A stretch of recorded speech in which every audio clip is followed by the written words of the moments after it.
Hey guys, so today I'm back with 2016 Lexus GS350 F-Sport all-wheel drive, and in this video we're going to be taking a look at some of the pros and the cons of this vehicle. So first we'll start with the pros. Number one is the overall luxury. Everywhere in this car there's leather and it's soft, comfortable, and there's so much attention to detail, including the Nagarite trim, which looks amazing, the stitching, the contrast stitching in white, and all the leather around the steering wheel, the perforated leather around the bolsters, and just overall there's just so much luxury in this vehicle, and that is what you expect from a Lexus. Number two is the handling and the speed. The handling on this F-Sport model is very tight. It's not too stiff, but it's not too soft, and it's very sporty, very direct steering. The acceleration is always there when you need it, so if you're going on a highway, on a ramp, you have the power when you need it, but when you're going through town, it's very subtle. Number three are these LCD gauges. In the F-Sport model, you can get the Sport S and Sport S Plus, and the way it changes to white and the way you could customize all of the colors is amazing. And off to the left, you have the multimedia display, which is very nice, so you don't have to take your eyes off the road completely. Number four is the sound. For a 3.5 liter V6, this engine absolutely roars. I know there's some artificial sound coming through the speakers, but other than that, it still sounds pretty good. So you can check out my video with the exhaust, or I'll just give a quick little rev right now.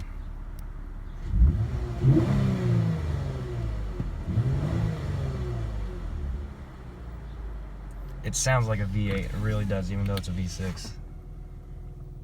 Around town, the sound is very quiet. As long as it's under 2,000 RPMs, the sound is very quiet, as you can see. But once it gets past 2,000, it starts to roar. Next up is the overall comfort of this vehicle. Like mentioned in the luxury, the leather just provides for so much comfort. The seats are very comfortable. You have good side bolts. You have many driver seat adjustability, such as thigh extensions. Takes off some of the stress on your thighs. You also have side bolster adjustments.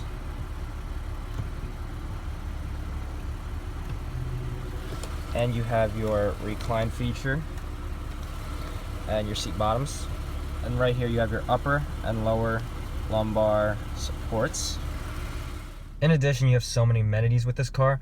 Just to name a few, you have park assist, rear view camera, you have your active lane keeping assist, your radar cruise control, and you have automatic heated and cooled seats.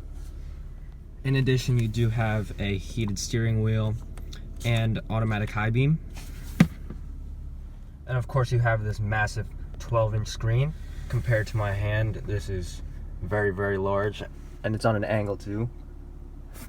So you could do split screening, and it just makes it so much easier when you're driving to just look over and see where you are on the navigation or what radio station you're on, and you can always access it on the left multimedia screen on the dash, which comes in handy. Finally, this last pro only is to the F-Sport models. Now in the F-Sport model, you get this F-Sport steering wheel. You get the paddle shifters behind the steering wheel. You get the F-Sport badging, and of course you get the F-Sport seats, and you also do get the Sport S Plus mode. And now let's go check out the exterior and see what you On the exterior, you get these 19-inch rims. F-Sport, you get the two-tone. Look absolutely amazing on this vehicle, especially with the liquid platinum color. And of course you get your F-Sport badging on the sides.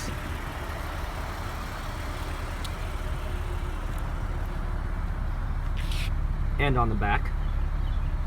And most importantly, you get this new front bumper. You have the spindle grille up front, and you have air vents on the sides, which are fully functional to cool the brakes. And of course you have the rear lip spoiler, takes away from some of the droopiness in the back, and it adds to the styling.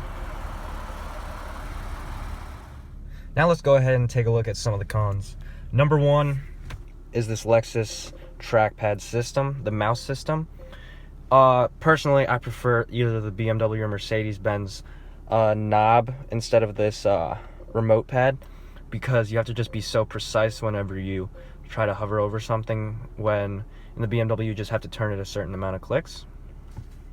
Number 2 is the manual shiftability on the gear stick. When you put it into manual, the upshifts are up and the downshifts are down.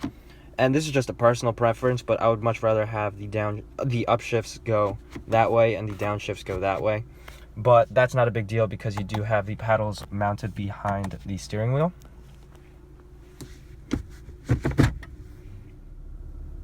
Up next is the placement of the buttons for the climate, not the climate control, the seat heating and cooling.